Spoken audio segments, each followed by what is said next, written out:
Hello, mainland America. From the studios of KGU in Honolulu, the NBC station in Hawaii, we're about to bring you interviews with American refugees from the war zone of China. They arrived in Honolulu this afternoon, 2 short hours ago, aboard the steamship President Taft, and will continue on their mainland voyage tomorrow morning. This is the first American soil they've touched since leaving war zone China.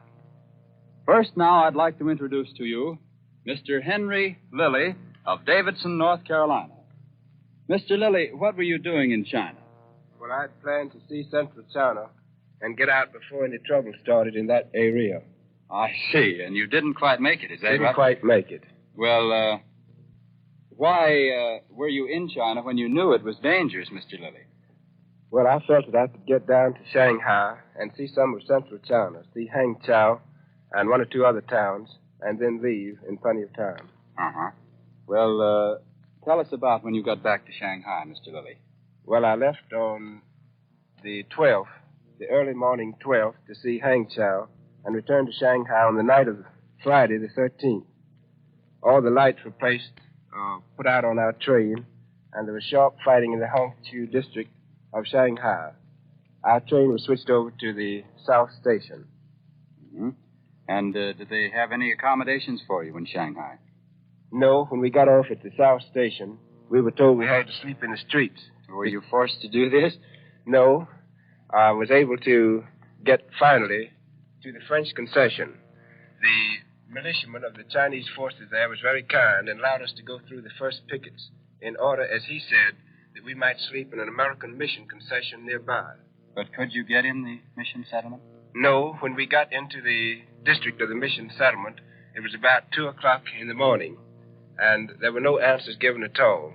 So with our coolies, we went through about 7 picket lines through various sections of the city until we got over in the French concession.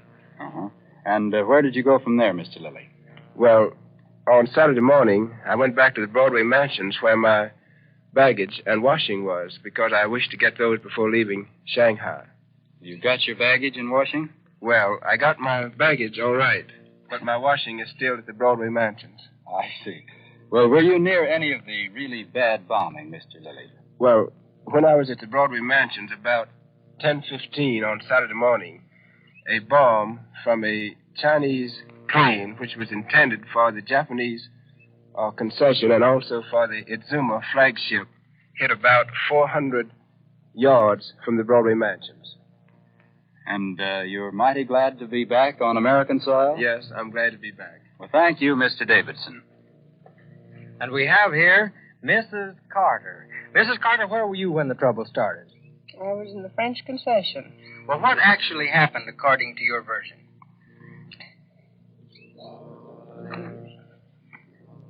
The first explosion was a bomb which landed off up the Rangpu River. We could hear it very well. About what time was that? 4 to 4:30 p.m., Friday, August 13th. Well, how about it after 4:30?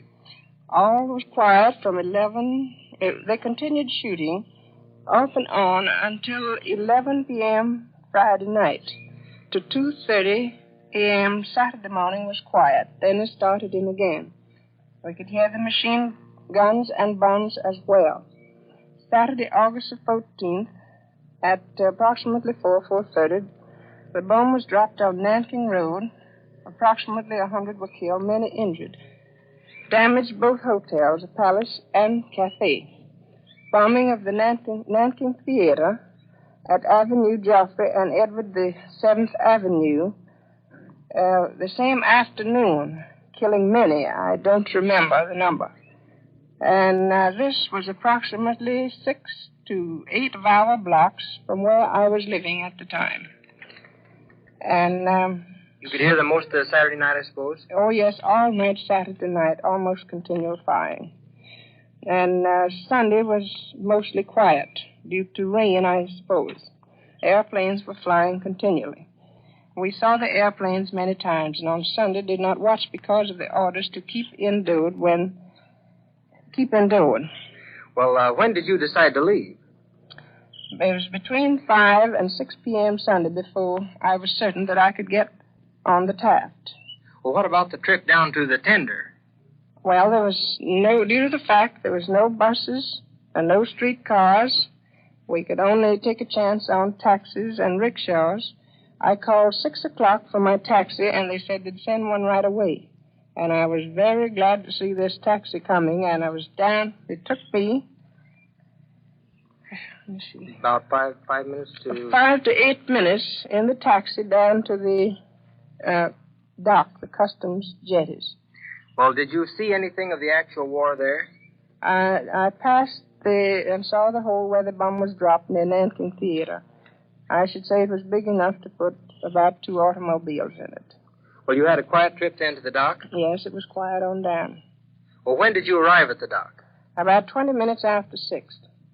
And was there any shooting around there at that time? There was no shooting at that time, but the airplanes were sailing around. It did not shoot near the tender until about 7:45. Well, you could hear the bullets at that time, I suppose. Very plainly.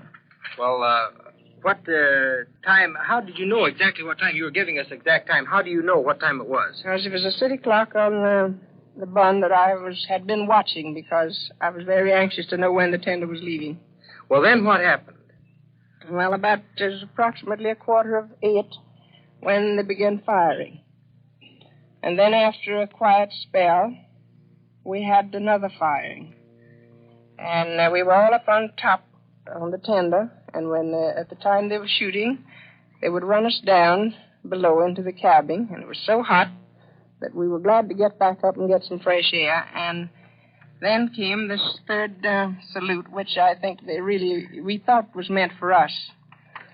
And we went down then, and just before going down this last time, though, the Navy guards arrived.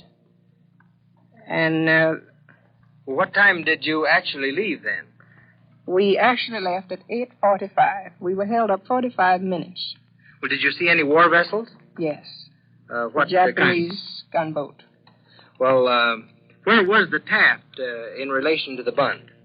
The Taft was about 20 miles out. Well, how long did it take you to get from the Bund out to the Taft? Approximately an hour. Well, did you see any other vessels on the way over? Yes, we saw the flagship Augusta, and on either side of it was a Japanese war vessel. Well, where are you going now? I'm going home, I hope, to good old America. Well, can you describe your feelings when you saw Honolulu this afternoon? I don't think there's any words that could possibly describe my feelings when I put my feet on the good old American soil. Thank you very much. And here is refugee Irving Levitas, who was also brought into the safety of Honolulu Harbor on the President Taft today. Mr. Levitas has been in China for the purpose of making a study and survey of Chinese nationalism and has been through a great deal of hostilities there. He's a professor of adult education. Mr. Levitas, how would you briefly describe the situation in the Orient? Well, I might say this, that if I haven't seen war in the Orient, I've seen something mighty like it. Well, where's your home, Mr. Levitas? I come from Kansas City, Missouri, so you can imagine what a peaceful atmosphere that is. Well, when did you receive your first baptism fire? Well, I really got into the hostilities in Tianjin, China. I had arrived there about the 25th of July, and on the evening of the 25th and the 26th, the Japanese attacked the Chinese city where I was living. I see. Then I presume that you tried to find means of escaping the Chinese. Well, I called up the American Council as soon as the hostilities started. The Council said he tried to get Marines to get me out, but later he returned the call and said the Marines couldn't get through. After that, I wasn't much worried about getting out because the whole YMCA was filled with refugees and there was first aid work to be done. You did escape from Tianjin, though, the Chinese city. Yes, shortly after that. the council called me up the next day and said that since I couldn't be rescued, why, the only thing I could do was try to get out to myself. I did manage to cross the streets where the Japanese were in full possession and escape across the river to the Italian concession. From then on, I went to the French and then the British concession and to presumable safety. I see. Well, did you, excuse my asking this, but did you stop any of the bullets and shrapnel which might have been flying around? Well, when I got into the British concession, there was a general order that all able-bodied men who were capable of shouldering rifles report for duty and protect the settlement. I, of course, responded, and I was given the job of defending a small section in the British concession near the Chinese city. Chinese, Bonandui, and Japanese were fighting in the vicinity. There were frequent attempts to come into the British concession. I had occasion to use my rifle a bit, and they returned the salute, or courtesy, I guess you'd call it. And then you escaped to Shanghai. Well, yes, I had to escape to Shanghai by a tug. The steamers were anchored off Tangkou Harbor at the end of Heiho in the Yellow Sea, and I managed to get a tug to take me down the Heiho to Tangkou. We were delayed there for a day because the Japanese were busy mopping up the territory, catching an arsenal. And later I got on the steamer and got to Shanghai about August the 10th. Were you in the vicinity of Nanking Road when the bombs fell there? Well, I guess you can call it the vicinity. I was about 200 feet away. I was flung about 20 feet when the bomb fell. Well, how long were you in shell-torn Shanghai before taking the emergency tender out to the President Taft? Well, from the 13th, 17th would be about 4 days, 4 hectic days where we were either dodging shrapnel or doing first aid work. I see. Well, did you manage to save any of your personal possessions? No, I didn't. I must confess that all I brought with me were a pair of pants and a shirt. Oh, would you mind describing your boat ride? You mean on the tender? Yes. Well, we got on the tender and we were immediately herded downstairs. But before I got down, an anti-aircraft gun started popping, and the first thing I knew was that there was a nice little gift from some plane resting about a couple of feet away from me. We got to the boat, though. Well, thank you very much, Mr. Levitas, for the story of your experience in China's war zones. I suppose it goes without saying that you're glad to be here and safe again. Thank you. And here we have Mr. Antibes, businessman from New York. Mr. Antibes was in Shanghai in charge of his firm's office, where he was located for the past 18 months. His dealers were Chinese manufacturing firms. Now, Mr. Antibes, will you please tell us about how you came to the decision to get out of Shanghai?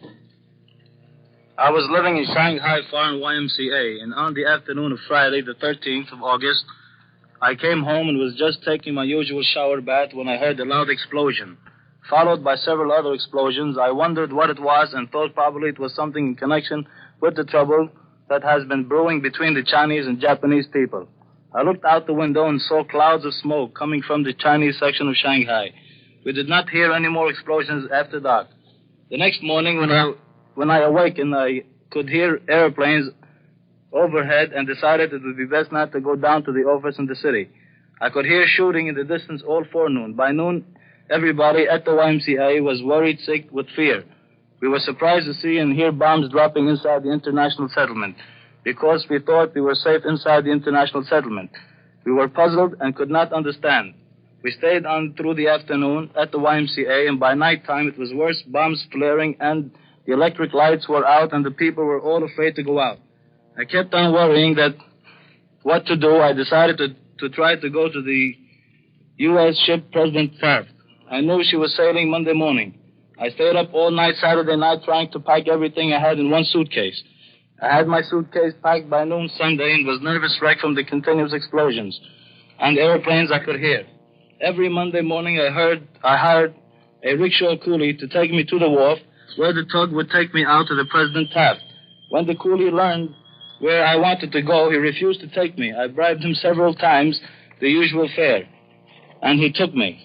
I boarded the tug, and while we were waiting for more passengers to come, the shooting started up again close to us, and several women fainted. The tug finally shoved off, and we got aboard the President Taft. Everybody felt relieved. We could see the Japanese fleet anchored inside the Wampu River. We sailed that afternoon, and I got my first sleep in 3 days. I slept for 24 hours, and all I had was my suitcase and $5.10 gold. No ticket, and I was worried sick of it all. The purser is still worrying about my fare. I left my office just as it was closed on the 12th, and I hope it's still there. Well, Mr. Antibes, do you intend to go back to Shanghai? No, sir, not until the shooting is all over. I'm glad I'm here on American territory. Thank you very kindly, Mr. Antibes. This program originated in KGU studios in Honolulu, Hawaii. This is the National Broadcasting Company.